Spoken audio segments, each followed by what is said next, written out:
Salve, salve família, uma boa noite. Muito obrigado aí, geral, que tá aqui. A gente já começa dessa forma. Salve, salve, tela da locadora, boa noite. Samuel Costa, Gnomo Grow, Ilustra Lilis. Quem mais que tá aqui? Salve, salve, muito obrigado aí, caralho, muito obrigado. Salve, salve, Kinoko, salve, salve, Silcorri. Meu Deus, tá geralzinho do grupo aqui, mano, que felicidade. Boa noite aí pra geral. Sejam todos bem-vindos aí a mais uma live aqui da Caverna do Morcego. Enfim, eu amo essa música Sirenes, né? Mas eu já queria começar aqui acionando a surpresa que a gente tem pra hoje. Na verdade não é surpresa, porque uma galera já sabe, né? Já chegou com os beats, isso é louco, Mi. Muito obrigado mesmo por fortalecer. Queria também agradecer aí a pessoa que se chama Gear14, muito obrigado por seguir a gente. Rumo aos 1.000 inscritos aqui, meus seguidores aqui na live. Agora se liga, família. Vamos lá, vamos ver se vai pegar isso daqui. Ó, ó, já mudou a cara da live, família. Ó, olha isso, dá pra ver. Se eu tivesse cheio de espinha, daria até pra ver aqui, ó. Mudamos, já era. Agora tem luzinha. Inclusive, eu não sei se vocês preferem, tipo, assim. Olha! Caracas, muito obrigado aí também pela inscrição de presente. Isso é louco, família. Caralho, muito obrigado mesmo. E vocês podem ver agora, aí ó, por causa de vocês. Exato, exato. Isso daqui. E também vai me ajudar na leitura, tá ligado? Porque, enfim, eu tô com o livro aqui, mano. Ó, agora. Parça, não, de verdade. Deixa eu mostrar aqui pra vocês. É um ring lightzinho, tá ligado? E só de colocar ele assim, mano, já deu uma baita diferença. Já deu uma baita diferença. Bom, os recadinhos, eu tenho algumas coisas pra falar, família. Inclusive, a gente tem cupom de desconto, viu? Deixa eu colocar aqui, deixa eu alterar o texto já, pra eu não esquecer. Cliquei errado. Dá pra ler até de luz apagada agora, é verdade. É verdade. Como que eu faço pra. Não, eu quero mudar o texto. O texto. Aqui. Não, não é aqui. Ah, aqui. Acho que é aqui. Isso. Cupom de desconto. Também dando 20% de desconto, mas em alguns livros específicos que eu vou falar aqui. Expressal Morcego. Agora a gente tem um cupom de desconto lá na Expressão Popular, família. Por causa do grupo de estudos, eles vieram mandar mensagem e falaram: pô, a gente vai lançar aí um cupom de desconto pra você em 4 livros. Ademar Bogo, Marx e a Superação do Estado, também é de 20%, tá? Marx e a Superação do Estado, do Ademar Bogo. Poder Político e Partido, que é um livro que é um livro com textos do Gramsci, organizado pelo Emir Sader. O Estado no Centro da Mundialização, do Jaime Osório. E Poder e Contrapoder na América Latina, do Florestan Fernandes. Esses 4 livros estão com promoção. Tem um post no Twitter e tá nos stories do Insta ainda, então quem quiser olhar depois tá lá, tá o link dos livros, ou qualquer coisa me manda mensagem que eu falo certinho e mando pra vocês. Porque a gente vai trabalhar com eles no grupo de estudos.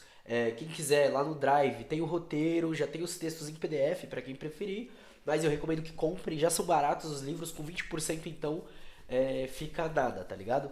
Mentira, ainda fica alguma coisa, mas fica mais suave. Então aproveitem, 20% de desconto, família.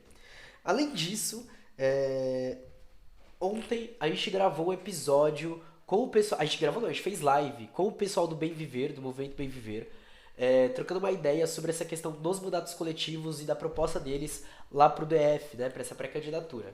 E aí, tá no YouTube, já passou de 100 visualizações. Lá no YouTube a gente tá indo pros 500 lá também é seguidores ou é inscritos? Não sei. Acho que é seguidores também, né? E além disso, a live com a Alisson Mascaro já bateu os 500 views, velho. Muito obrigado aí, de verdade, família, pra vocês que estão dando esse suporte, que estão assistindo, que estão comentando, que estão passando pra frente todo esse conteúdo e essas discussões. Enfim, no Twitter a gente passou de 6.700 seguidores, né? A gente passou de 4.000 no Insta também. Inclusive, eu fiz um post hoje no Insta com a frase do Marighella lá, deu muito bom. Muito obrigado mesmo pra geral que tá dando essa força aí, que tá impulsionando a Caverna do Morcego. Então, pra quem quiser, meu Insta, meu Twitter é @morcego, Marcos _. Eu também tô estudando um pouco sobre a questão do TikTok, então a gente vai ter uma proposta mais diferente dos vídeos. Quem vê meu último vídeo, eu postei 2 vídeos hoje, né? Um de dança, só pra dançar lá, porque eu comprei a ring light. Mas eu postei um outro que eu vou utilizar outro fundo pro TikTok, tá? Vai ser um fundo diferente do fundo que a gente usa aqui nas lives. Então, quem quiser, tá lá. Muito obrigado aí, Samuel Costa. Tá aí os links pra quem quiser. Além disso, a gente tem um podcast, Caverna do Morcego, que inclusive a gente fez uma gravação hoje, é verdade, com a Spaghetti, pré-candidata pelo PCB, transexual. Então, mano, foi um papo muito louco. A gente trocou uma ideia sobre educação, sobre desemprego. Ela, se não me engano, é a candidata mais nova também deles, a mais jovem. Tem uma história do movimento secundarista. Então, velho, vai ser um episódio muito massa sendo lançado lá, com várias discussões.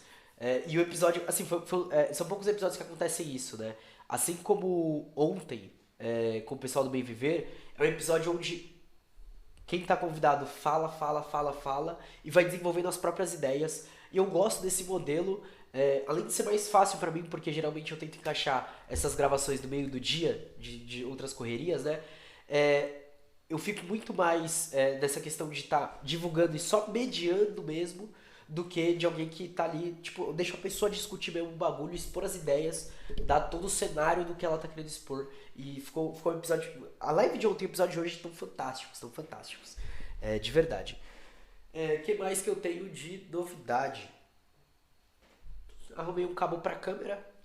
Então vou começar a tirar algumas fotos também, que vai ajudar muito nesse trabalho de divulgação que eu tô fazendo. Dia 7 amanhã tem ato na USP. Dia. Não sei que dia. Não sei que dia que vai ter lá, ato lá na UFSCar, mas eu acho que é dia 8 sexta, alguma coisa assim. E dia 11 na Unesp de Ilha Solteira. Então as faculdades estão se mobilizando, galera. É bom ficar atento, é importante ficar de olho nessas mobilizações que acontecem em defesa da educação e pelo Fora PM, por aí vai. São vários e vários debates que estão rolando ao redor aí. Deixa eu só postar agora no Twitter aqui antes da gente começar, que a gente tá começando. Pra quem tá aqui, eu vou. Cadê a Twitch? Vamos lá, comando Drive. A gente vai continuar lendo As Veias Abertas da América Latina, tá? Eu marquei. Desculpa, gente, olha que cagada que eu fiz. Alguém me falou na live, eu não lembro se foi a Ana Caroline, mas eu não tenho certeza. Que falou assim: ó, marca aí que a gente tá em tal página do PDF. Porém, eu anotei aqui. Não, de verdade, vou mostrar pra vocês verem que eu não tô mentindo. Eu anotei página do PDF. E não anotei qual página que era. Então, assim, eu não sei qual página do PDF que é, mas é o subcapítulo da primeira parte chamado Como os porcos famintos anseiam pelo ouro. Como os porcos famintos anseiam pelo ouro. Hoje tem um livro físico para acompanhar. Porra, que da hora. Eu gosto muito desse livro físico. E seguindo. Eu esqueci. Eu vou ir postando no YouTube enquanto eu falo aqui com vocês, tá? No Twitter, quer dizer. Cadê? Não é esse post aqui. Este daqui. Seguindo o que a gente começou a discutir da outra vez, da última live, eu começo falando justamente sobre a questão da poesia dentro da escrita do Eduardo Galeano, né? E quando eu tava preparando, tipo, quais leituras a gente vai fazer na live de hoje e tudo, eu reparei que. Só um minuto, quase começando. Aí. Eu reparei que os subtítulos dele também são muito poéticos, né? Se liga, como os porcos famintos anseiam pelo ouro. E sabe, eu fiquei tipo, porra, beleza. Aí eu comecei a olhar uns mais pra frente, né? Deixa eu pegar aqui. Mais pra trás, mais pra trás. Aí a gente vai ter Esplendores de Potosí, o Ciclo da Prata. A Espanha tinha vaca, mas outros tomavam leite. Há distribuições de funções entre o cavalo e o cavaleiro. Então, por mais que ele passe claramente o que ele está querendo dizer, ainda assim ele mantém a linguagem poética desde os títulos. O que eu acho um bagulho muito brilhante. Saca? Acho que foge dessa. Não sei se é porque eu tô lendo muito texto teórico, tá ligado? Ou textos que vão trabalhar com essas coisas mais assim. Mas você vê que muda, tá ligado? Você já entra no subcapítulo ou no capítulo assim mais à vontade. Deixa eu postar. Isso, tirou a foto. Entramos, encostem. E eu gostei bastante. Enfim, é isso. Bom, já tá tudo postado, a galera que for entrando, se perguntar, a gente indica. Página 21 do PDF. Muito obrigado, sarararararás, muito obrigado mesmo. Eu comprei esse físico já pensando em emprestar ele porque achei a escrita muito boa pra isso. É isso. Esse livro, inclusive, eu falo que eu ganhei, né? Mas o meu tio, ele me emprestou. Aí eu anotei tudo ele e falei, é isso, não vou nem avisar ele que ainda tá comigo. E é isso, tá aqui. Enfim, a ideia de todos esses livros é dar algum jeito de estar disponibilizando, né? Eu já disponibilizo dentro do núcleo de pessoas assim mais próximas, é lógico.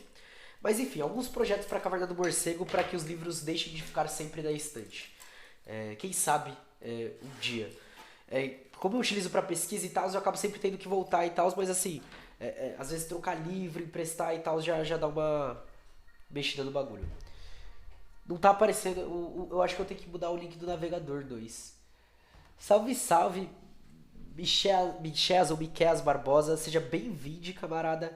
Aí, ó, veio pela Lilis. Muito obrigado, muito obrigado, muito obrigado. Aí, nossa, não, agradeço demais, camarada, aí por essa divulgação. Chegamos em 950 seguidores. Chegamos em 950 seguidores.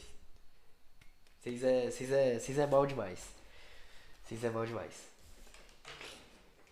Então, já que entrou, vou disponibilizar novamente aqui o Drive, vou mandar aqui. Na verdade, sempre que vocês quiserem é só dar comando Drive ou escrever livro. Você foi o 950. Você foi o 950. Caracas, é muita gente, né? Quando a gente para pra pensar assim, putz, 950 pessoas, velho. Meu Deus do céu. É gente pra caracas. E aí no Drive tem o livro, tem o PDF do livro, As Veias Abertas da América Latina, e passaram aqui que é página 21 do Drive, tá, família? Tá voando. Morcego, né? Desculpa, gente, sem piadinha hoje, tá? Hoje eu vou pegar mais leve nas piadinhas, que ultimamente eu tô exagerando, tô exagerando ultimamente. E minha mãe deve estar tentando dormir, ela vai ficar puta, então vou pegar leve. Se cada um der R$ 20, dá pra comprar um PS5. Salve, salve, ô Bruno Legal, seja bem-vindo, camarada. Bom, é verdade, quem quiser. E eu te zoar, mas nem vou. Olha lá, começou. Quem quiser fortalecer então aí pra eu comprar um PS5, na verdade eu acho que eu vou comprar tudo em livro, mas tudo bem. Se vocês quiserem fortalecer pro PS5, a gente tem o apoia.se barra caverna morcego e o Pix mpbl97531@gmail.com, além do QR Code que está aqui no canto, que é do Pix, tá? Inclusive, família, falando de PS5, me lembrou de uma coisa. Eu quero fazer um agradecimento especial. Pix na tela aqui, ó, aqui embaixo. Até, enfim. O Pix tá junto com os cupons de desconto, tá ligado, família? Porque é assim, um vai ajudando o outro aqui. Ah, não vai caber, tá muito grande. Diminuiu um pouquinho. Aí, agora cabe. Queria fazer um agradecimento especial à galera do Perifacom. A galera do Perifacom ontem fez o convite pra eu colar lá na pré-estreia do Thor. Enfim, assistam Thor, família. Na verdade, foi bem legal. O filme ficou bem bom mesmo. Eu gostei bastante. Estreia amanhã. Então, sem spoilers, nem pré-spoilers, nem nada. Só vou falar que tá bom. Tá da hora. Mas então, família, vamos começar a leitura aqui que, né, senão a gente fica aqui conversando. Amanhã eu vou tentar fazer uma live pra gente trocar ideia, tá? Se tudo der certo. Se tudo der certo. Amanhã. Não sei se vai ser de manhã ou acho que vai ser à tarde. Bem possível que seja à tarde. Acho que de manhã eu tenho uma entrevista. Enfim, a gente vê. Eu aviso, eu aviso. Então, começando, página 38 do livro físico. Tô com expectativas pro Thor também, apesar de não estar acompanhando muito Marvel. Tá bem gostoso, tá? De verdade. Enfim, não é um Guerra Infinita, mas é um conceito que está sendo implementado que eu achei diferente dos outros, que eu achei bem da hora. Mas bora lá, página 38 do físico, página 21 do PDF, tá? Com tiros de arcabuz, golpes de espada e hálitos de peste, acometiam os escassos e implacáveis conquistadores da América. Então ele abre falando, era uma violência desgraçada. Queriam matar todo mundo. Assim conta a voz dos vencidos, né? De quem perdeu. Depois da matança de Cholula, Montezuma enviou novos emissários ao encontro de Hernán Cortés, que avançava rumo ao Vale do México. Então agora ele contextualizou o lugar pra gente, né? A gente está então falando de Montezuma, México. Os enviados presentearam os espanhóis com colares de ouro e bandeiras bandeiras de pena de Quetzal. Os espanhóis, abre aspas, né? Se deleitaram, como se fossem macacos, sentavam-se com gestos de prazer e levantavam ouro, como se aquilo lhes renovasse e iluminasse o coração. É certo que desejavam aquilo com grande sede.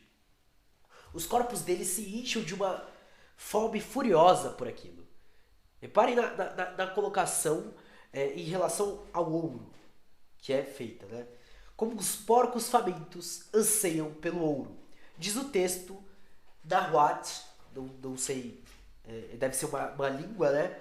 Preservado do Códice Florentino. Adiante, quando Cortés chegou a Tenochtitlan,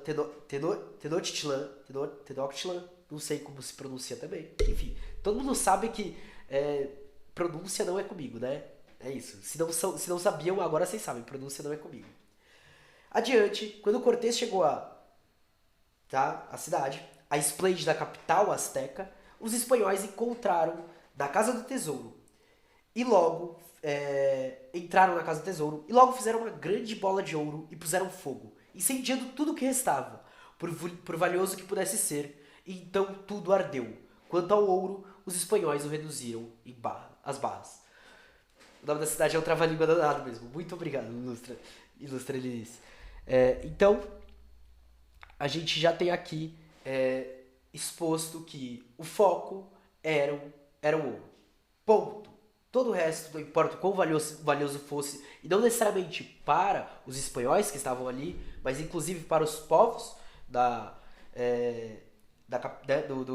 capital asteca até então, tudo foi queimado. O que importava era o ouro. Houve guerra, e finalmente Cortés, que perdera Tenochtitlan, reconquistou-a em 1521. Já não tínhamos escudos, já não tínhamos bordunas, e nada tínhamos para comer e nada comíamos. Devastada, incendiada, coberta de cadáveres, a cidade caiu. E toda a noite choveu sobre nós. Esse daí provavelmente é um relato da derrota, né? A forca e o tormento não foram suficientes. Os tesouros arrebatados nunca satisfaziam as exigências da imaginação. E durante longos anos, os espanhóis escavaram o fundo do Lago do México, em busca do ouro e dos objetos preciosos supostamente escondidos pelos índios. Então, não importa o que viesse pela frente, não importa o quanto eles já tivessem conseguido, a sede do ouro, a fome do ouro. Eu coloquei a fome do ouro, né? Pra quem não sabe, né, eu coloquei por causa do som do Noel, né? Aura Sacra Flames com a Tasha Trace, grandiosa. Que é isso, né? O ouro afunda no mar, madeira fica. Exatamente, camarada, exatamente. Pedro de Alvarado e seus homens arremeteram contra Guatemala, e foram tantos os índios mortos que se fez um rio de sangue, que veio a ser o Olintepeque, ou Olintepec, ou não sei. E também o dia se tornou vermelho pela quantidade de sangue que correu naquele dia. Antes da batalha decisiva, os índios atormentados disseram aos espanhóis que, se não os atormentassem mais, teriam ali muito ouro, prata, diamantes e esmeraldas pertencentes aos capitais Nehaim, Bishkin e Nehaim, feito águia e leão. E logo entregaram tudo aos espanhóis, que com tudo ficaram. A gente está falando, então, antes de rolar a fixação da escravidão. O contato que é feito de colonização, de descoberta dos territórios, já é um contato, a partir do momento que se descobre as preciosidades existentes, que assola. Que o objetivo é dizimar e dane-se o que tem pela frente. A gente quer tudo. Muito obrigado pela inscrição com o Prime, camarada. Pra quem não sabe, toda vez que rola uma inscrição com o Prime, o que acontece? Uma rodadinha, porque eu ainda não bolei nada pra fazer quando tem alguma inscrição além disso. Se vocês tiverem alguma dica, alguma coisa, olha e fala, amor, você faz isso quando rolar a inscrição do Prime, nós faz também. Mas muito obrigado mesmo pelo apoio, pela força aí, galera, de verdade. Gigante. Que vergonha. Então, continuando, aqui ele cita o Leão Portilha novamente, né? Antes de degolar o Inca Atahualpa, Francisco Pizarro, antes de degolar, tá? Antes de, arrancou um resgate de arcas de ouro e prata que pesavam mais de 20 mil marcos de prata fina e 1.326.000 escudos de ouro finíssimo. Depois arremeteu contra Cusco. Desenroda, bate, joga de ladinho. Meu Deus do céu, família. Nossa, essa foi... Meu Deus do céu. É o tipo de piada que eu gosto. Então percebam que pegar o ouro, pegar a prata não era o suficiente. Né? É por isso que é muito importante, né? Seguindo o que a gente já trouxe no L mesmo, eu prefiro recontar os corpos pra gente medir o estrago. Eu acho que é um papel interessante essa questão da gente olhar e falar, não, calma aí, vamos realmente medir o estrago que foi feito. Seus soldados acreditavam estar entrando na cidade dos Césares. Tão deslumbrante era a capital do Império Incaico. Mas não demoraram a sair do estupor e começaram a saquear o Templo do Sol. Forcejando, lutando uns contra os outros. Eu coloquei extermínio e matança por riquezas aqui no meu papelzinho. Cada qual querendo levar do tesouro a parte do leão. Os soldados com suas cotas de malha pisoteavam joias e imagens, golpeavam os utensílios de ouro ou lhes davam marteladas para reduzi-los a um formato menor e portável. Atiraram ao forno todo o tesouro do templo para converter o metal em barras, as placas que cobriam os muros, as assombrosas árvores forjadas, pássaros e outros objetos do jardim. Então, é isso, né? Não só a matança, não só o roubo, mas tudo que estava em volta servia para um único propósito. Repare que ele cita elementos da natureza: árvores, pássaros, objetos de jardim, toda a natureza em nome do que eles estavam querendo produzir. O capitalismo ele tem uma sacada muito brilhante, principalmente nas Américas Latinas e outros países que acontece um processo igual ou que seja diferente, mas no mesmo sentido, de adaptar a época do mercantilismo, a época da colonização, que aqui a gente teve outro sistema, que era um sistema escravista colonial, esse sistema colonialista, e consegue adaptar, o capitalismo consegue adaptar de uma forma brilhante, para que a mesma lógica seja reproduzida, adequadas às condições atuais. Hoje em dia, no Zócalo, ou seja, na época que ele escreve isso, a imensa praça desnuda no centro da capital do México, a Catedral Católica se levanta sobre as ruínas do templo mais importante de Tenochtitlan. Uma igreja é colocada em cima do templo. E o Palácio do Governo está localizado em cima da residência de Cuauhtémoc, o chefe azteca enforcado por Cortés. No Peru, Cusco teve sorte parecida, mas os conquistadores não puderam derrubar completamente seus muros gigantescos, e hoje ainda se pode ver, ao pé dos edifícios coloniais, o testemunho da pedra da colossal arquitetura incaica. Muito simbólico. Exato. Quando Ailton Krenak fala, tipo, as empresas, os colonialistas, e o próprio capitalismo, eles vêm para destruir mundos, é isso. Não só, incrível que esse livro vai me deixando progressivamente mais triste, a gente vai toda vez tentar lembrar dessa questão das possibilidades de mudança, tá? Aos poucos, eu sei que é difícil, mas a gente tenta resgatar de vez em quando. Mas separem que não só materialmente e no sentido de matar e saquear é feito a destruição daqueles povos, dessas culturas, mas culturalmente, ideologicamente, simbolicamente. E matar mundos é isso, né? Você não deixa uma história para ser contada. Você não deixa nada, nenhum vestígio. E os mínimos vestígios que você deixa, você vai utilizar numa contranarrativa, né? Porque você não tem outro lado. Cara, é brutal o nível de coisas que acontecem desde aquela época até os dias de hoje, assim. Realmente deixa sem palavras, tá ligado? Realmente deixa sem palavras. Mas beleza. Esplendores de Potosí. O ciclo da prata.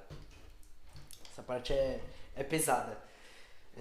Dizem que no apogeu da cidade de Potosí, e aqui, para quem quiser entender melhor o apogeu do Potosí, tem as recomendações do próprio autor, que foi onde ele voltou.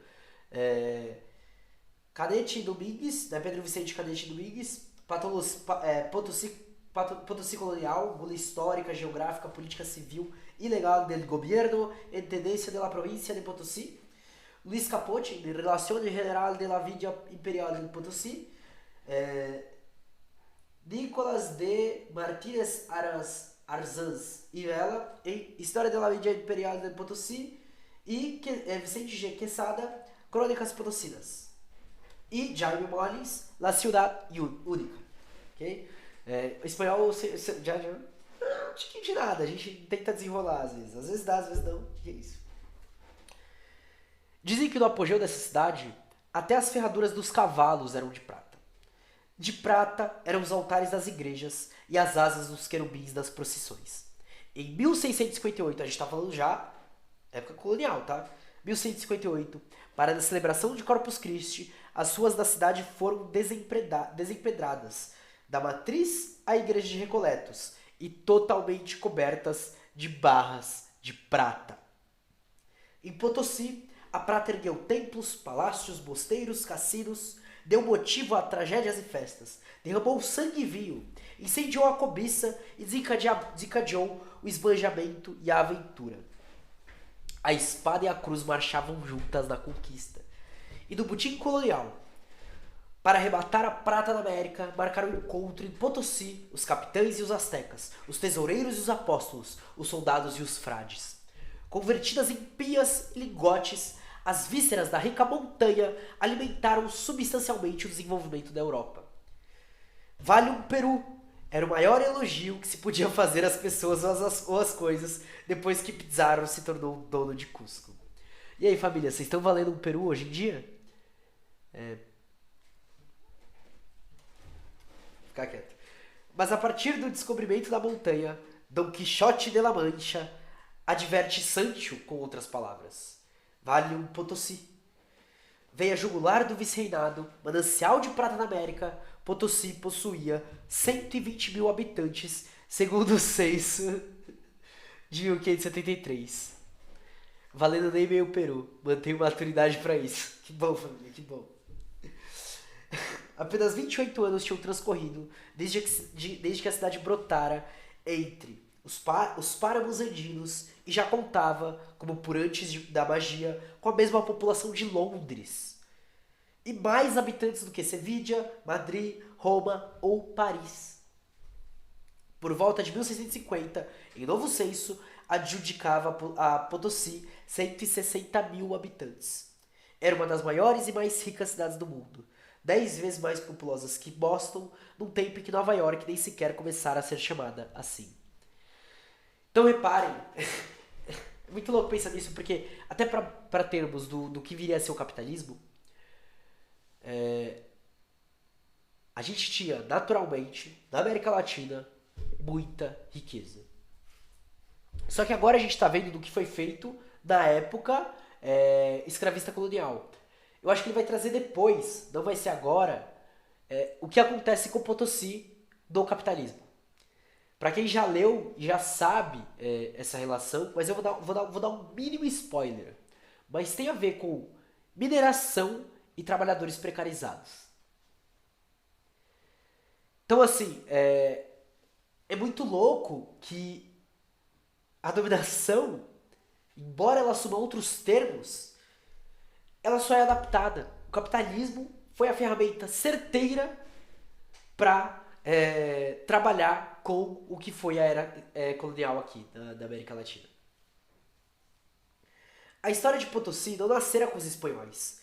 Tempos antes da conquista, o Inca Huayna Cápac tinha ouvido seus vassalos falarem do Sumage Orco, a Montanha Formosa, e por fim pôde vê-la quando fez com que o levassem, já enfermo, às termas de Tarapaia.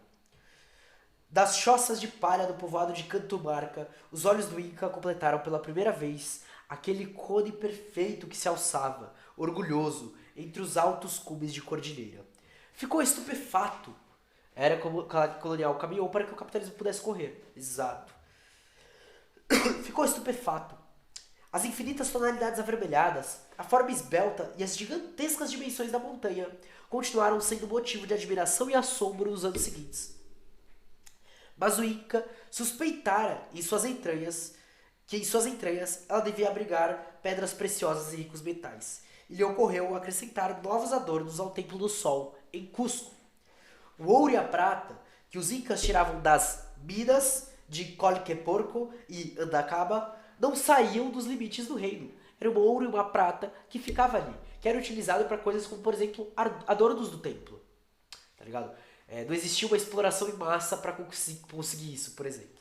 Ou, enfim, até que existisse em certa medida é uma relação muito diferente. E aí, enfim, alguém que estuda isso poderia falar melhor, então eu vou parar por aqui. Não serviam para negociar, apenas para adorar os deuses. Tão logo os primeiros indígenas começaram a escavar nos filões da prata da Montanha Formosa, uma voz cavernosa os derrubou. Era uma voz forte, como o trovão, que saía das profundezas daquele esconso e dizia: "Não é para vocês. Deus reserva essas riquezas para os que vêm de longe." Os índios fugiram, espavoridos, e o Inca abandonou a montanha. Antes, mudou seu nome. A montanha passou a se chamar Potorce, né, que o J tem som de R, não é? Potorce, que significa troveja, rebenta e explode. Os que vêm de longe não demoraram a aparecer. Abriam caminho os capitães da conquista. Huayna Capac já não vivia quando chegaram.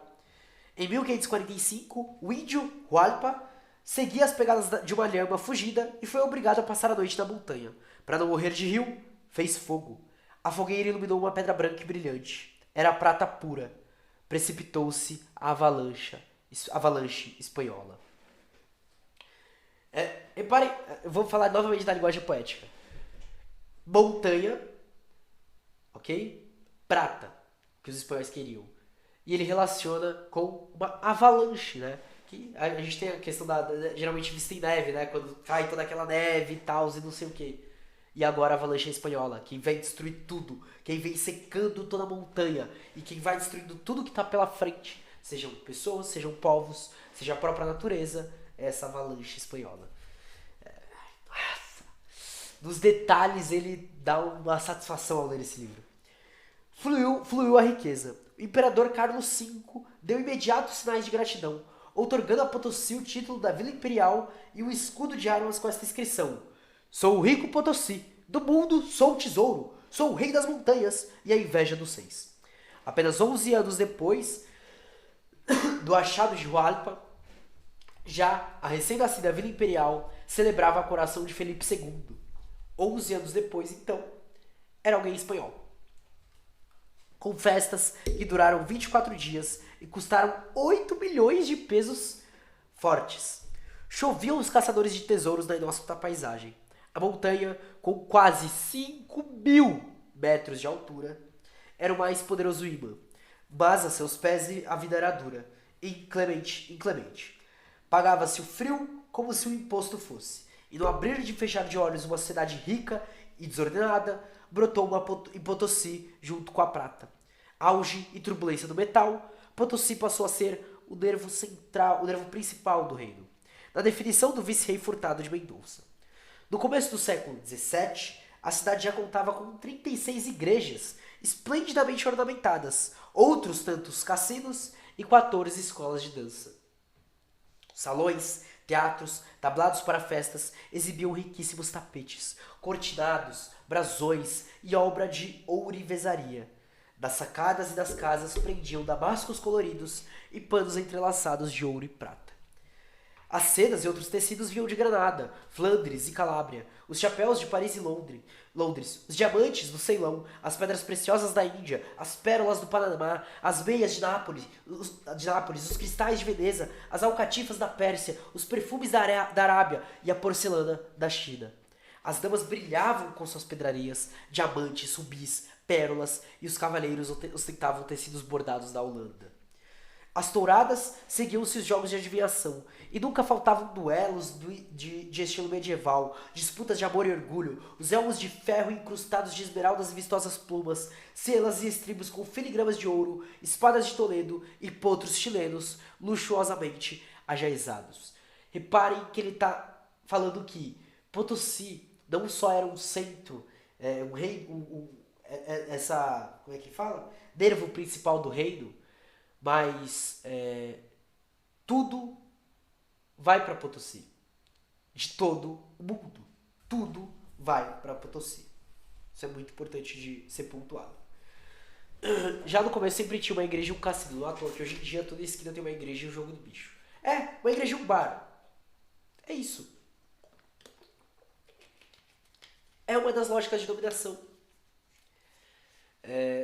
O pessoal do Centro Socialista eles sempre falam que quando o Alisson Mascaro conversa com eles, ele fala que quer que o projeto deles seja um projeto que atue tão bem quanto uma igreja ou um bar. E é muito louco pensar isso, porque não é algo que, tipo, porque a gente fala, né? Nossa, aumentou muito o número de igrejas aqui nos últimos anos e tal, e não sei o que, de bares e tal, e por aí vai. Só que isso não é de agora. Isso não é de agora. É bizarro, bizarro, bizarro. Em 1579, queixava-se o ouvidor Matienzo. Nunca faltam novidades, servenguices e atrevimentos. Nessa época já havia em Potosí 800 jogadores profissionais e 120 prostitutas célebres, cujos resplandecentes salões eram frequentados por mineiros ricos. Em 1609, as festas do Santíssimo Sacramento foram celebradas com 6 dias de comédias e 6 noites de máscaras, 8 dias de touradas e 3 de saraus, 2 de torneio e outras comemorações. Porém, como nem tudo como é que eu falo? Como nem tudo não é mole, esqueci o termo assim que a gente usa. Mas enfim, como existem disputas ainda dentro desses países colonialistas, né? A gente tem aqui, a Espanha tinha vaca, mas outros tomavam o leite. Nem tudo são flores. Muito obrigado, Samuel Costa. Muito obrigado. Nem tudo são flores. A Espanha tinha vaca, mas outros tomavam o leite. Vocês tomavam leite, família? Alguém tá tomando leite aqui. E não é a Espanha. Isso a gente já sabe. Ela tem a vaca, mas é outra pessoa que tá tomando leite aí. Enfim, para vocês verem a particularidade não, mas reparem nas condições atuais e os lugares que a gente está falando, tá?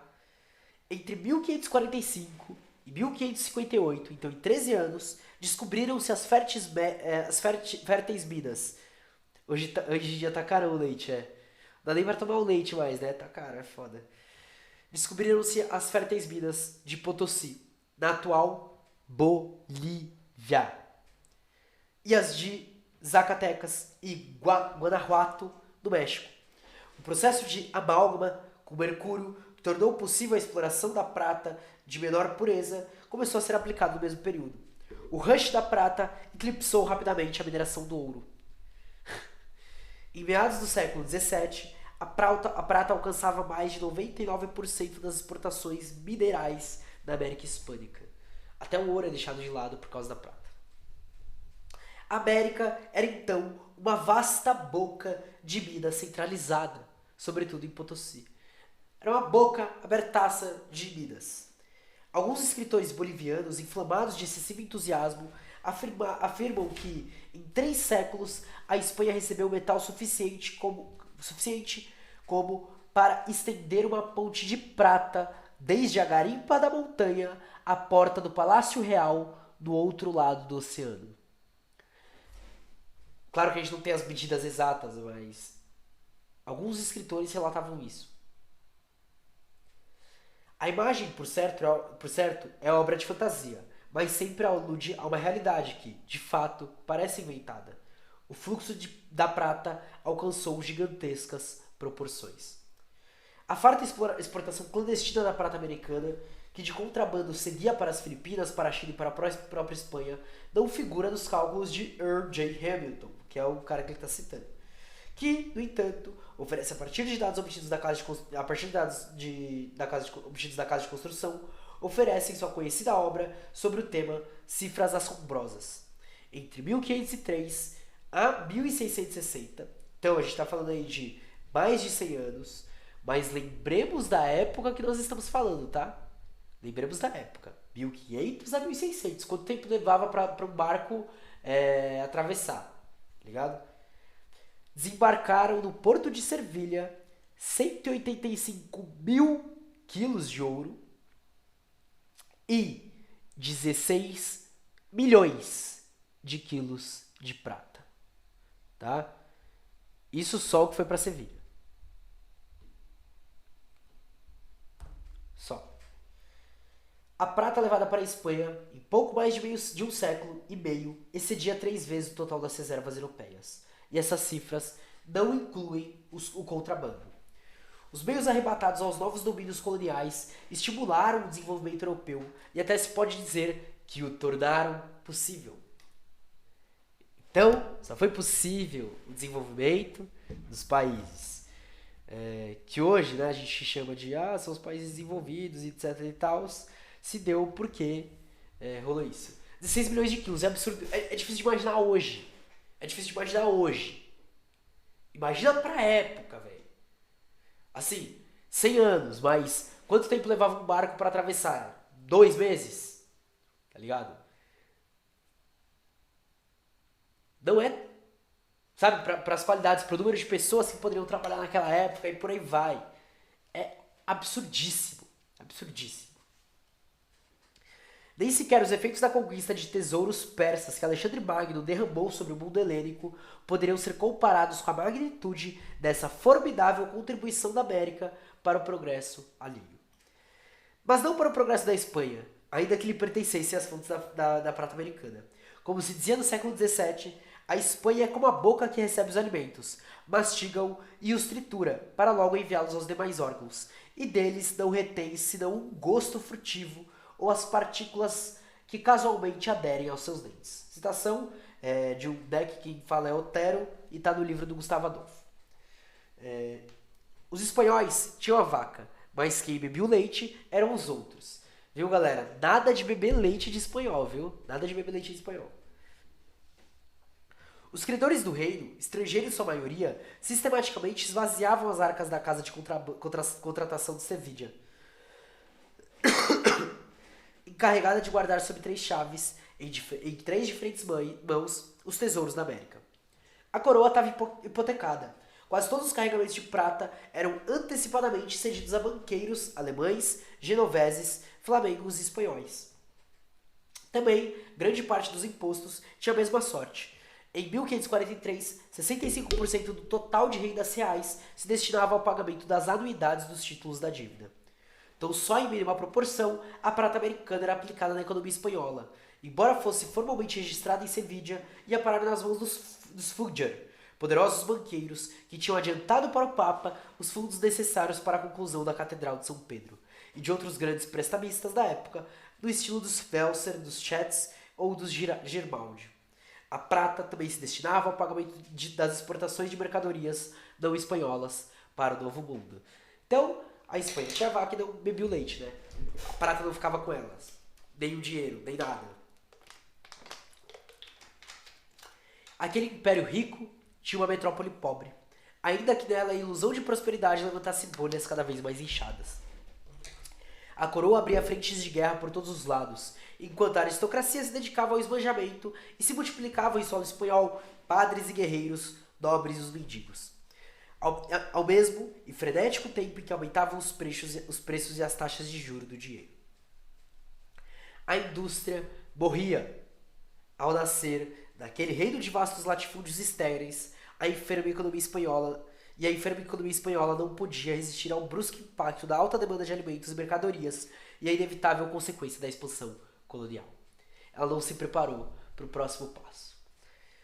O grande aumento dos gastos públicos e a asfixiante pressão das necessidades de consumo das possessões de ultramar agradavam o déficit comercial e desencadeavam, a galope, a inflação. Colbert escrevia: quanto mais comércio o Estado tem com os espanhóis, mais prata tem. Havia uma dura luta europeia pela conquista do mercado espanhol, que implicava o mercado e a prata na América. O memorial francês de fins do século XVII nos permite saber que a Espanha, então, só predominava em 5% do comércio com suas possessões coloniais do outro lado do oceano, apesar da ilusão jurídica do monopólio. Cerca de uma terça parte do total estava na mão de holandeses e flamengos. Uma quarta parte pertencia aos franceses. Os genoveses controlavam mais de 20%, os ingleses 10% e os demais um pouco menos. E aí tem a citação de onde tirou isso, né?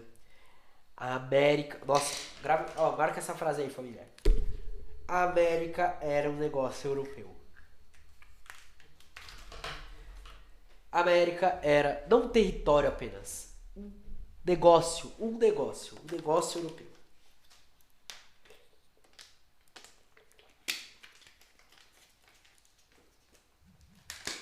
É osso. Carlos V, herdeiro dos Césares do Sacro Império em eleição comparada, só passou na Espanha 16 dos 40 anos de seu reinado. Aquele monarca de queixo proeminente e olhar idiota, que subiu ao trono sem conhecer, uma só palavra do idioma castelhano. Todo espanhol deveria ler esse livro, concordo demais. Vou voltar aqui. Não sabia o idioma castelhano, governava rodeado por um séquito de flamengos rapazes, aos quais entregava salvo-condutos para tirar da Espanha mulas e cavalos carregados de ouro e joias, a par de recompensá-los com a outorga de bispados e arcebispados, títulos burocráticos e até a primeira licença para conduzir escravos negros às colônias americanas. Então aqui a gente já está falando de escravidão. Dedicando-se à perseguição do demônio por toda a Europa, Carlos V exauria o tesouro da América em suas guerras religiosas. A dinastia dos Habsburgo não desapareceu com sua morte. A Espanha ainda padecia o reinado dos austríacos durante quase 2 séculos. O grande paladino da Contra-Reforma foi seu filho, Felipe II. De seu gigantesco palácio mosteiro, o Escorial, na encosta do Guadarrama, Felipe II pôs em funcionamento, em escala universal, a terrível máquina da Inquisição. O calvinismo se apossara da Holanda, Inglaterra e França, e os turcos encarnavam o perigo de um retorno da religião de Alá. O salvacionismo custava caro. Os poucos objetos de ouro e prata que não chegavam do México e do Peru, já fundidos, eram rapidamente retirados da casa de contratação de Servilha e lançados às bocas dos fornos. Ardiam também os hereges ou suspeitos de heregia, assados pelas chamas purificadoras da Inquisição. Torquemada incendiava os livros e o rabo do diabo reaparecia em todos os cantos. A guerra contra o protestantismo era, sobretudo, a guerra contra o capitalismo ascendente da Europa. A perpetuação da cruzada, diz Eliot, em sua obra já citada, aprofundava a perpetuação da arcaica organização social de uma nação de cruzados. Os metais da América, delírio e ruína da Espanha proporcionavam meios para campanhas militares contra as nascentes forças da economia moderna. Já Carlos V tinha esmagado a burguesia castelhana nas guerras dos comúneros, que se transformaram numa revolução social contra a nobreza, suas propriedades e privilégios. O Levante conseguiu ser sufocado após a traição da cidade de Burgos, que 4 séculos mais tarde seria a capital do general Francisco Franco. Extintos os últimos redutos rebeldes, Carlos V regressou à Espanha acompanhado de 4.000 soldados alemães. Simultaneamente, foi afogado em sangue excessivamente radical, e insurreição de tecedores, viandeiros e artesãos que tinham tomado o poder da cidade de Valência, estendendo a toda a comarca. Então, uma confusão que está sendo dito, né, de várias guerras relacionadas à religião que aconteciam ali neste tempo. A defesa da fé católica era a máscara da luta contra a história.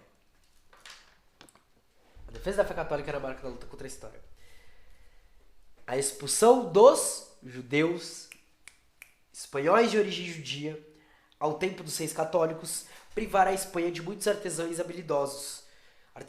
e de capitais imprescindíveis.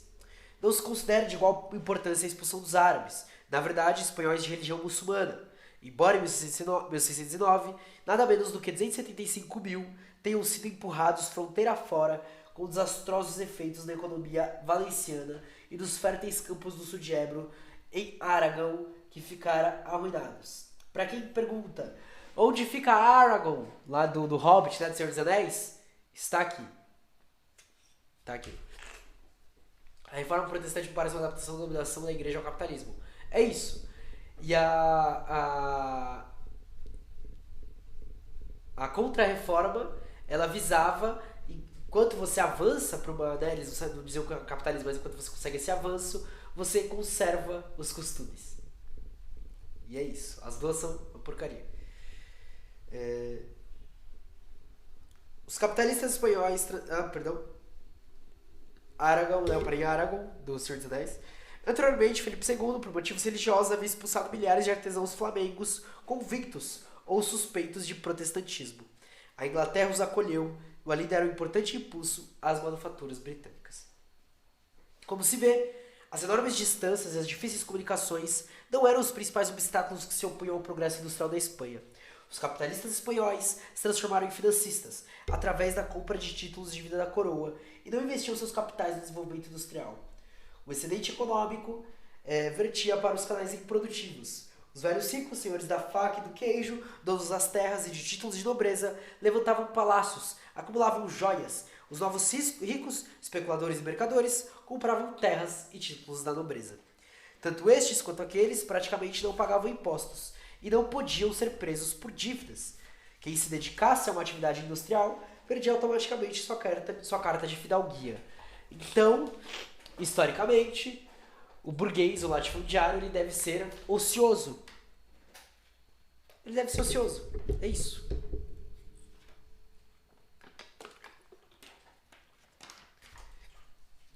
Sucessivos tratados comerciais, firmados em consequência de derrotas militares dos espanhóis da Europa, outorgavam concessões que estimulavam o tráfico marítimo entre o porto de Cádiz, que substituiu Sevilla, e portos franceses. Capitalista espanhol perdeu tudo, morando de aluguel dos títulos de venda da coroa. Perfeito. E os portos franceses, inglês, holandês e hanseáticos. A cada ano, entre 800 e 1000 embarcações descarregavam na Espanha os produtos industrializados dos outros. Eles levavam a prata da América e a lã espanhola, que seguia para os teares estrangeiros, e de lá voltava já tecida pela indústria europeia e expansão.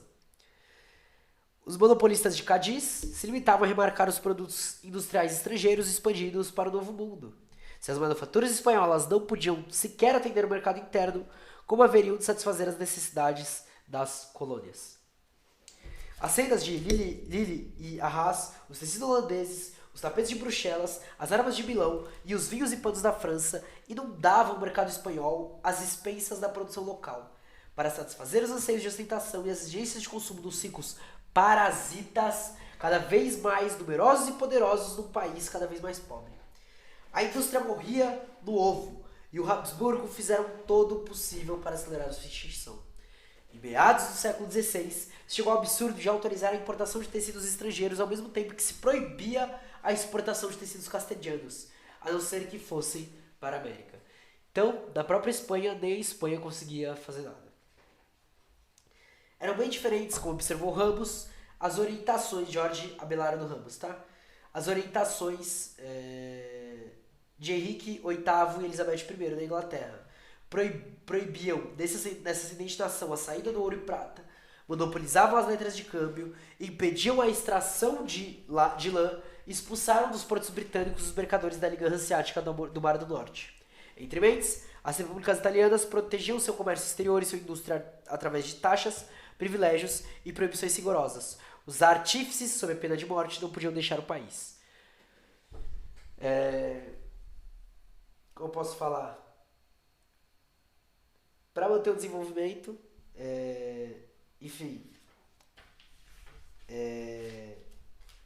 para que o capitalismo pudesse se desenvolver, foi necessário o protecionismo. Antes que o Cap fale, Estado mínimo, não, porque não deve ter Estado mínimo e tal, não sei o quê.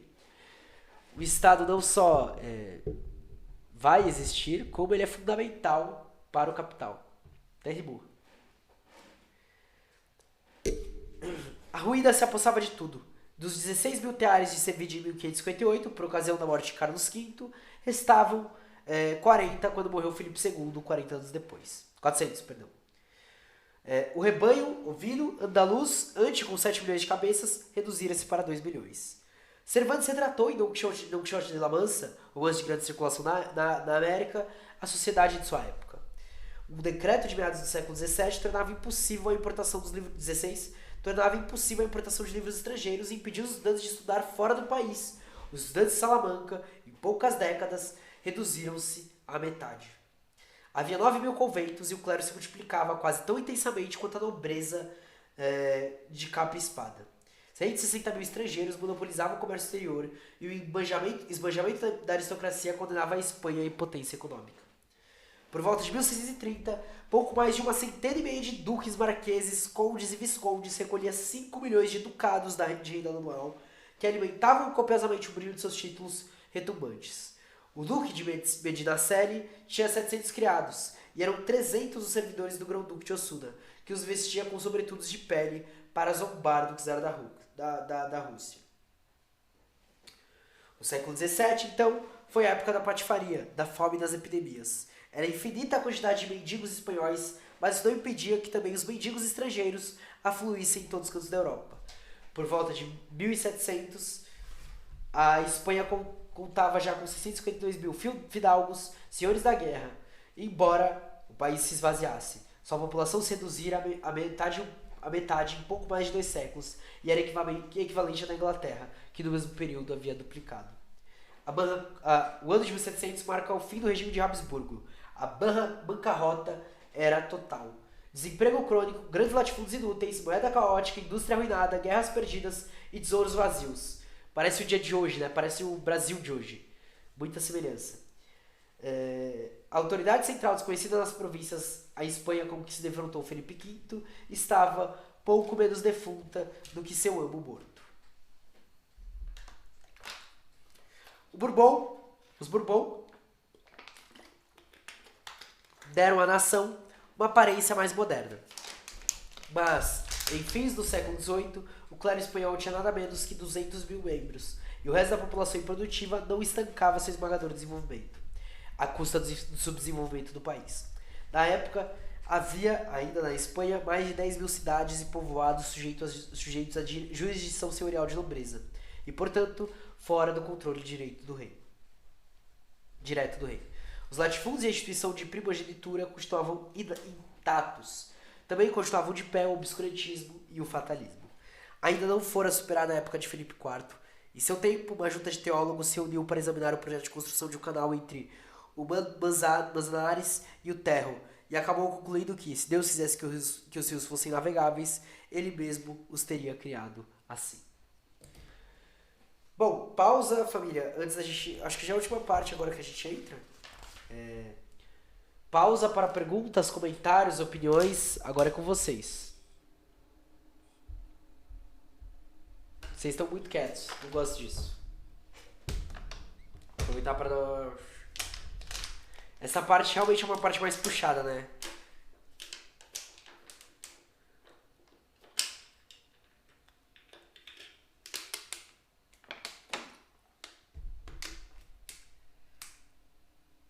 Nada, família, não vamos falar nada, vamos continuar quietos. Vamos ficar quietinhos.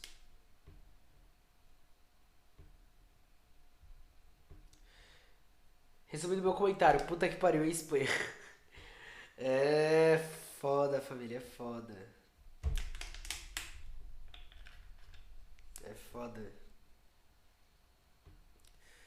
É muito louco, porque essa lógica de opressão, exploração, repressão, de tudo, é uma lógica ainda colonial. E isso passa por a gente pensar, e eu gosto de trazer isso, que inclusive é um trabalho... A analogia da Espanha com boca de vaca que leva a riqueza para os órgãos é muito boa. Ela alimentou o capitalismo. Exato. Eu gosto de fazer essa análise do colonialismo pro capital, porque eu me inspiro muito em Clóvis Moura, né? Inclusive é uma das coisas que eu tô querendo escrever.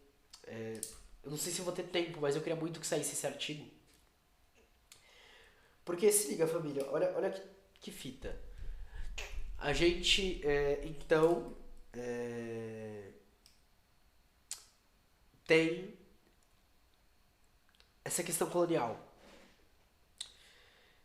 E a gente entende que o capitalismo conseguiu adaptar. Desculpa, tá difícil pra pensar hoje, tá, família? Que hoje eu tô realmente meio lento pra pensar. O capitalismo ele conseguiu adaptar isso de uma forma brilhante. Porém, ele ainda, de certa forma, se respalda, tem o seu respaldo nessas formas de opressão, de dominação, de poder, de mediação de conflitos. Ou de não mediação, né? Melhor dizendo. Logo, uma das ideias para a luta, né? Como diz a Martha Heidegger, uma das ideias para a luta que a gente tem que ter são as ideias de resistência que rolaram durante o período colonial. Olhar para os quilombos, como Clóvis Moura faz, não é uma bobeira. Muito pelo contrário, pode ser o que indica o caminho para frente. Pode ser o que apresente novas saídas, sabe? Pode ser o que olhe e fale, galera, vamos lá, a gente já tem muita história aqui, a gente tem muita luta, a gente tem muita coisa aqui. Pega isso daqui, faz igual o capitalismo. Entende?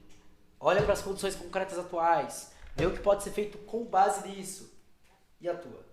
Joga aí. E aí a discussão muda de lado. A luta muda de lado. De lado que eu digo, tipo assim, antes ela tava meio, e aí ela vai virando meio pra frente, tipo,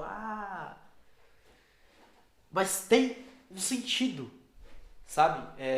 Enfim, eu sei que não tem só marxistas aqui, mas pros marxistas, materialismo histórico dialético também passa por isso. Por você conseguir olhar pro que veio, olhar pro que você tem e ver se dá pra articular ou não. Às vezes em alguns lugares vai dar, outros não, ok. Mas testa. Né? A prática é a prova da teoria. A prática é a prova da teoria. Mas beleza. Então vamos continuar aqui. Eu acho que vai ser a última parte que a gente vai ler hoje, tá, família? Enfim, eu tô bem cansado. E aí vai dar quase 20 páginas que a gente tem essa média, né? De ler pelo menos 20 páginas por... Caralho, nem parece que a gente leu tanto já. Calma aí, dá 20? Não, dá quase 20, é isso mesmo. A distribuição de funções. Se vocês quiserem ir falando, família, não esqueçam, pode ir falando, viu? Samuel Costa que tá conversando comigo, podem ir falando, família, podem ir falando. A distribuição de funções entre o cavalo e o cavaleiro. No primeiro tomo de Das Kapital, ou Capital, de Karl Marx escreve, a citação de Karl Marx, olha que coisa mais linda. Eu gosto disso. O descobrimento das jazidas de ouro e prata da América, a cruzada de extermínio, a escravização e sepultamento das minas da população aborígene, o começo da conquista e o saque das Índias Orientais, a conversão do continente africano em campo de caça dos escravos negros, são todos fatos que assinalam a alvorada da era da produção capitalista. Quem diz isso, então, é Marx, tá? Marx. Esses processos, ainda idílicos, representam outros tantos fatores fundamentais no movimento da acumulação originária, acumulação primitiva. Esse é o elemento, quando a gente pega esses elementos da acumulação primitiva, vão ser esses elementos que a Rosa vai buscar para provar que em 1900 e algumas coisinhas, o que acontecia é que, na verdade, essa forma de acumulação que se inicia com a acumulação primitiva nunca cessou. Alguns anos depois dela, a gente tem aí o apartheid na África do Sul. A gente tem Jim Crow nos Estados Unidos. A gente tem diversas ditaduras aqui, que como a gente, quando lê Marighella, por exemplo, vai ver, no Brasil é uma ditadura que ela tem como implementação... a implementação de um modelo norte-americano em escolas, por exemplo, enquanto isso está pegando todos os recursos naturais, levando para lá para ser vendido de uma forma mais cara e por aí vai. As pessoas daqui, elas são matáveis. Principalmente as pessoas não brancas, periféricas, não cis, as pessoas que não se encaixam no padrão liberal. Né? Aquele padrão liberal. Todo mundo pegou o que é o padrão liberal, né? É isso. O saque interno e externo foi o meio mais importante de acumulação primitiva de capitais que, desde a Idade Média, tornou possível a aparição de uma nova etapa histórica da evolução econômica mundial. Na medida em que se estendia a economia monetária, o intercâmbio desigual ia abarcando cada vez mais camadas sociais e mais regiões do planeta. E aqui ele traz um pensador que eu li em algumas formações políticas, que é um pensador realmente importante, que é um pensador que eu gosto de ler, tá?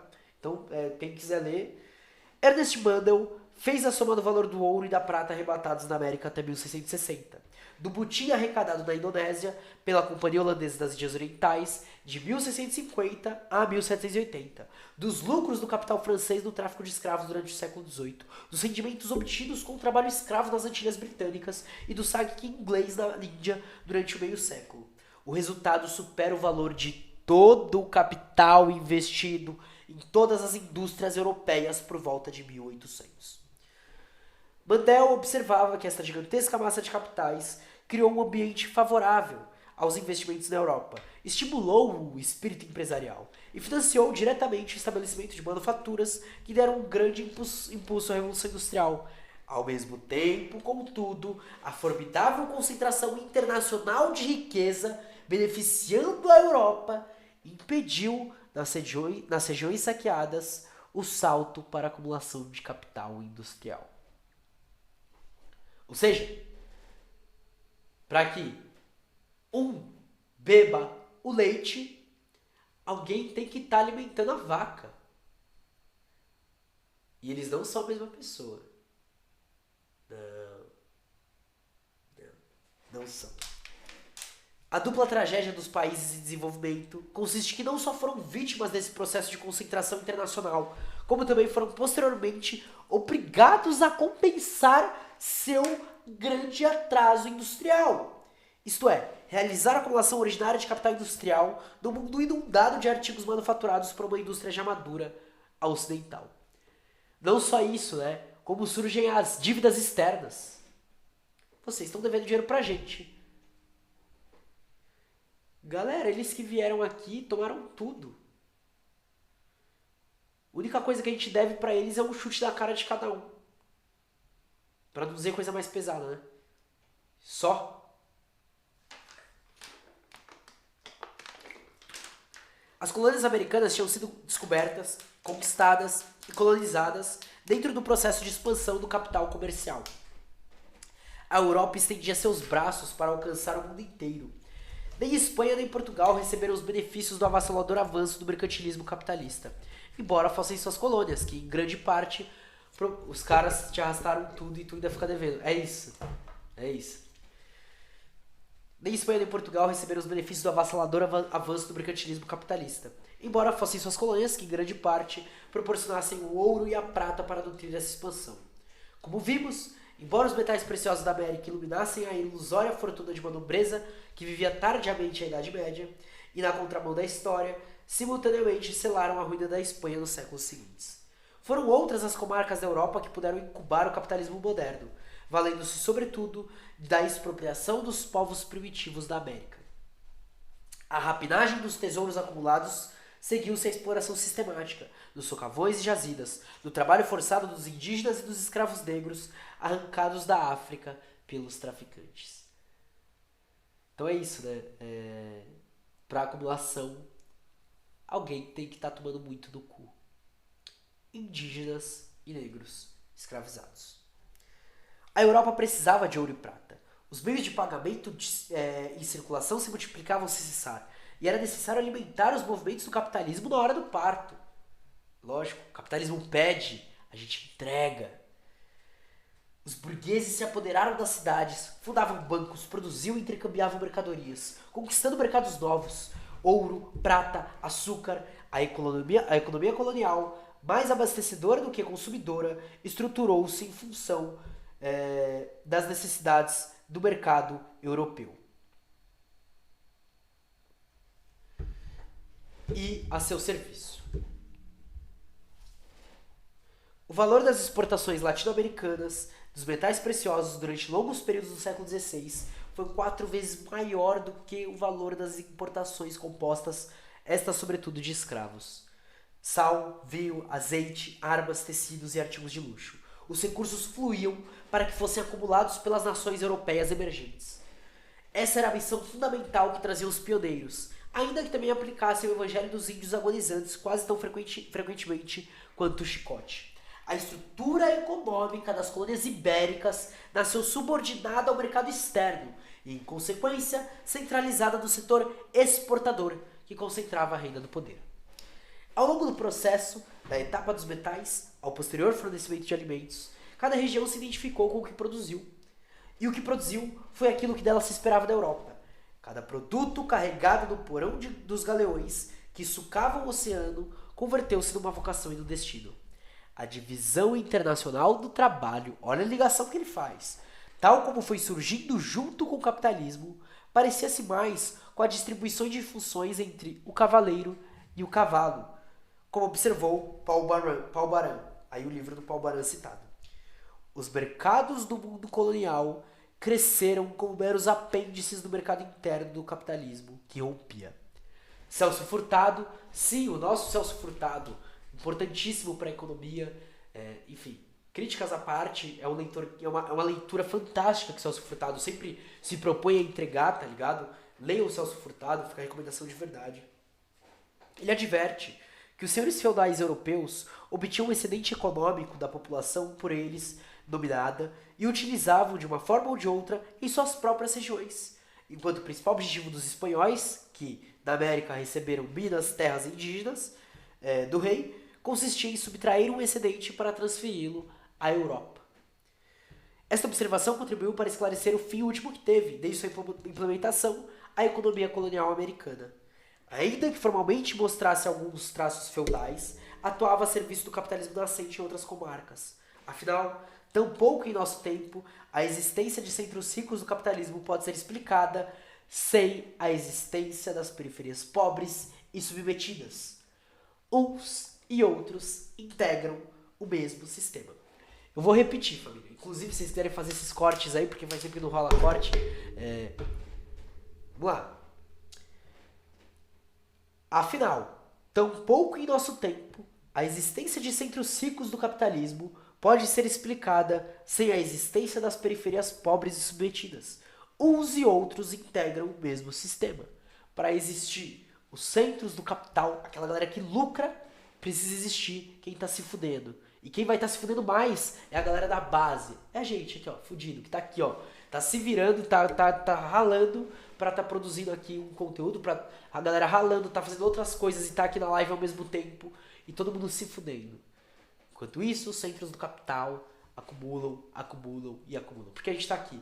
O dono dessa plataforma aqui que a gente tá usando, por exemplo. O dono do PC que eu tô usando pra cá. Enfim. É um sem número de coisas aí que é muito louco. Contudo, nem todo o excedente se evadia para a Europa. A economia colonial também financiava a dissipação dos mercadores, donos de minas e grandes proprietários de terras, que repartiam entre si o aproveitamento da mão de obra indígena e negra sob o olhar ciumento da coroa e sua principal associada, a igreja. O poder estava concentrado em poucas mãos, que enviavam para a Europa metais e alimentos, e da Europa recebiam artigos voluptuários, em cuja fruição empregavam suas crescentes fortunas. As classes dominantes não tinham o menor interesse em diversificar as economias internas, nem em elevar os níveis técnicos e culturais da população. Era outra sua função da engrenagem internacional para a qual atuavam, e a imensa miséria popular, tão lucrativa do ponto de vista dos interesses reinantes, impedia o desenvolvimento de um mercado interno de consumo. Embora hoje a gente tenha dimensões diferentes, o imperialismo busca impedir o desenvolvimento cultural e popular nas periferias. O projeto de educação que está vindo para cá agora, tal qual fora na ditadura, ainda é um projeto norte-americano. Mas não só. O lucro precisa impedir o desenvolvimento de um mercado interno de consumo. Quanto que tá o valor do leite agora? A gente tá falando de coisa básica, tá? Quanto tá o valor do leite agora? O Herbella postou um vídeo agora há pouco lá no mercado, lá no TikTok, ele postou lá 8,50. A gente para de consumir. Não tem dinheiro. Qual foi o lucro dos bancos aí nos últimos meses?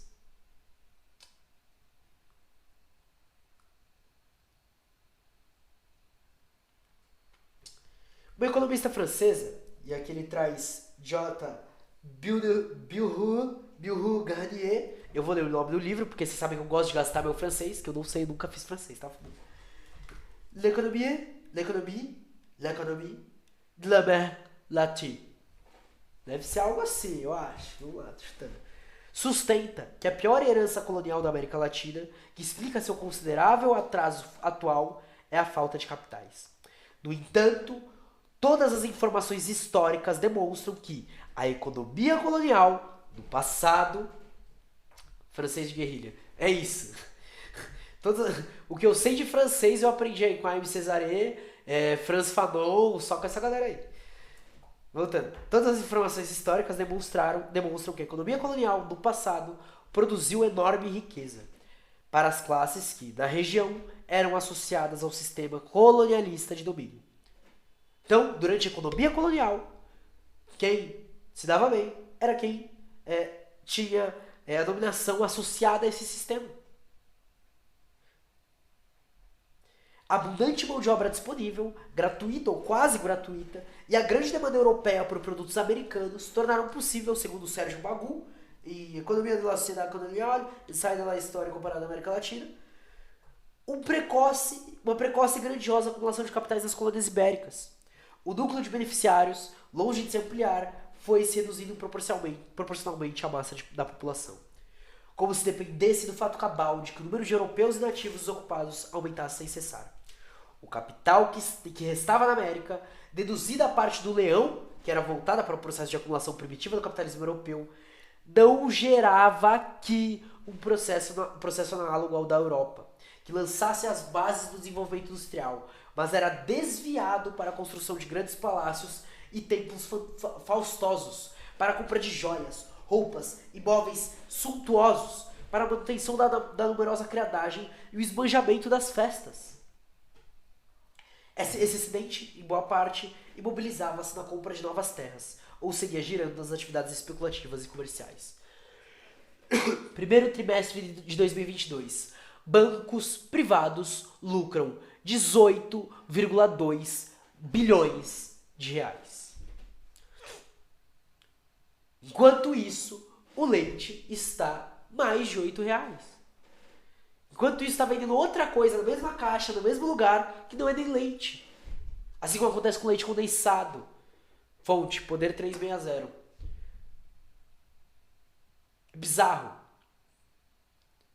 É bizarro.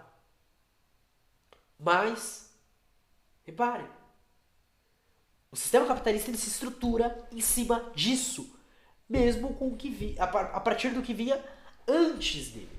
A base dele é essa junção entre um sistema feudalista, outros países que estão no meio, né, alguma coisa ali complicada, e países que fazem parte do modo de produção escravista colonial. E ele junta tudo isso, olha e fala, vamos ver o que de pior a gente pode fazer com tudo isso. Tá aí, é essa bosta que a gente vive hoje. No ocaso da era colonial, Humboldt encontrará no México uma enorme massa de capitais amontoados em mãos dos proprietários de minas ou de negociantes já retirados do comércio. Não menos do que metade dos bens de raiz e do capital total do México pertencia, segundo o seu testemunho, à igreja, metade dos bens do México, que além disso controlava boa parte das terras restantes através de hipotecas. Além disso, as terras. Os mineradores mexicanos, como os grandes exportadores de Veracruz e Acapulco, investiam seus descendentes na compra de latifúndio e nos empréstimos sob hipoteca. Então se liga no caminho também que a gente tem traçado, né?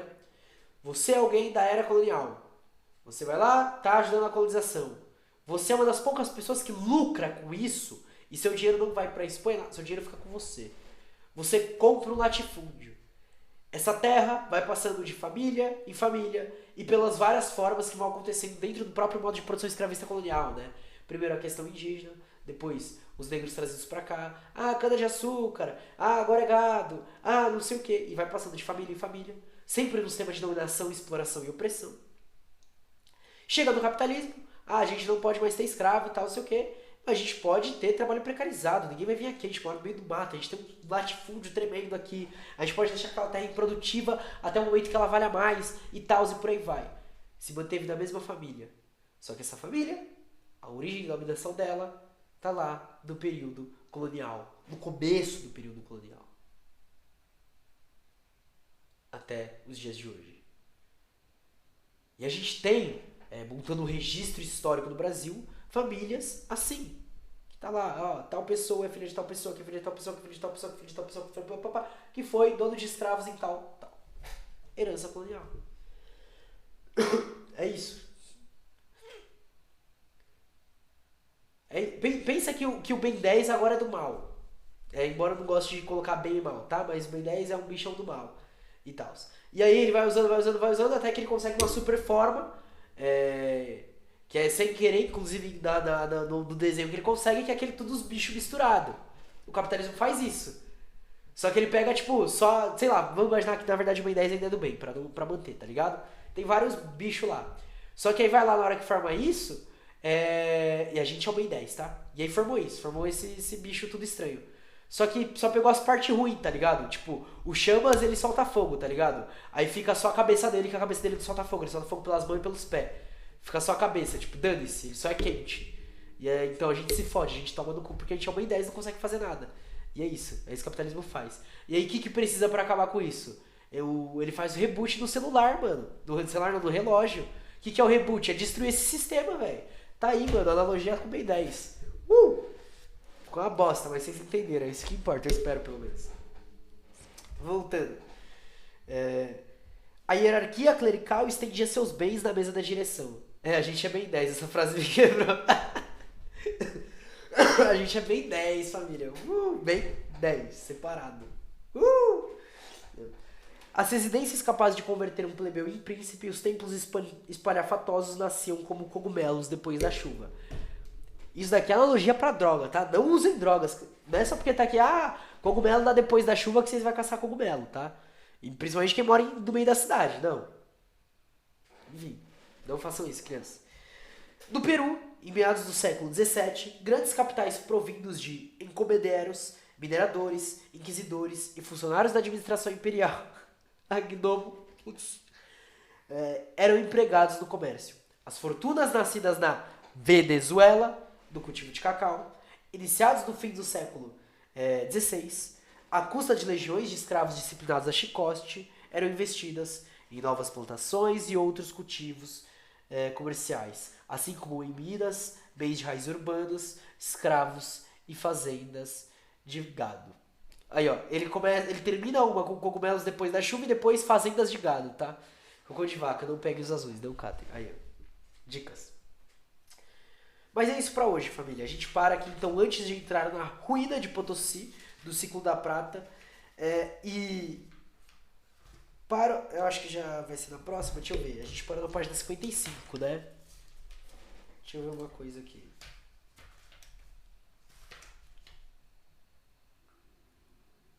E ainda não. Tá. Ainda não posso falar o que eu ia falar. Ok. Então paramos na página 55 sobre as ruínas de Potosí, família. Lembrar vocês, cupom de desconto, expressão morcego, os livros estão lá no meu stories, eu vou postar no feed, eu vou perguntar pra eles até quando vai ficar, vou colocar lá pra postar no feed, tá? Pra tá bem explicado ali para vocês também, os livros que estarão aí na promoção. Grupo de estudos presencial começa sábado. Sim, sábado. Ansioso. Enfim. Do mais é isso, muito obrigado aí pra quem fortaleceu, pra quem se inscreveu, pra quem tava aqui trocando ideia com a gente, tá ligado? Bem demais, família, muito obrigado de verdade. Enfim, é uma honra estar aqui construindo isso com vocês. Se amanhã rolar live, eu avisarei, tá? Eu avisarei. Agora, pra quem vocês querem ir? Beatriz ou o camarada Hidalgo. A escolha é de vocês. Eu só vou ver se o Hidalgo ele já terminou a live com a Isis, né? Já. É, ele tá lendo fanfic, velho. Vocês topam ir pra lá? Ai, ai. Deixa eu ver aqui. Vocês querem ir pra Beatriz? Não sei. O que a Beatriz tá fazendo? Acho que ela está conversando. Então vamos lá, vou jogar pro Hidalgo então, tá? Vamos ver se aqui vai. Raid. Ca... Eita. Eu escrevendo errado, ó. Camarada underline Hidalgo. Então, família, a raid vai estar rodando, tá ligado? Já coloquei aqui. Um grande beijo. Fiquem aí, pelo menos até rolar a raid, dá uma boa noite lá. E aí eu vou, então, colocar a musiquinha e encerrar a live, tá bom? Um beijão. Até mais. E não foi? Ah, é só o chat que tá indo. Beleza. Cadê? Colocar na tela final. Ainda tô aqui.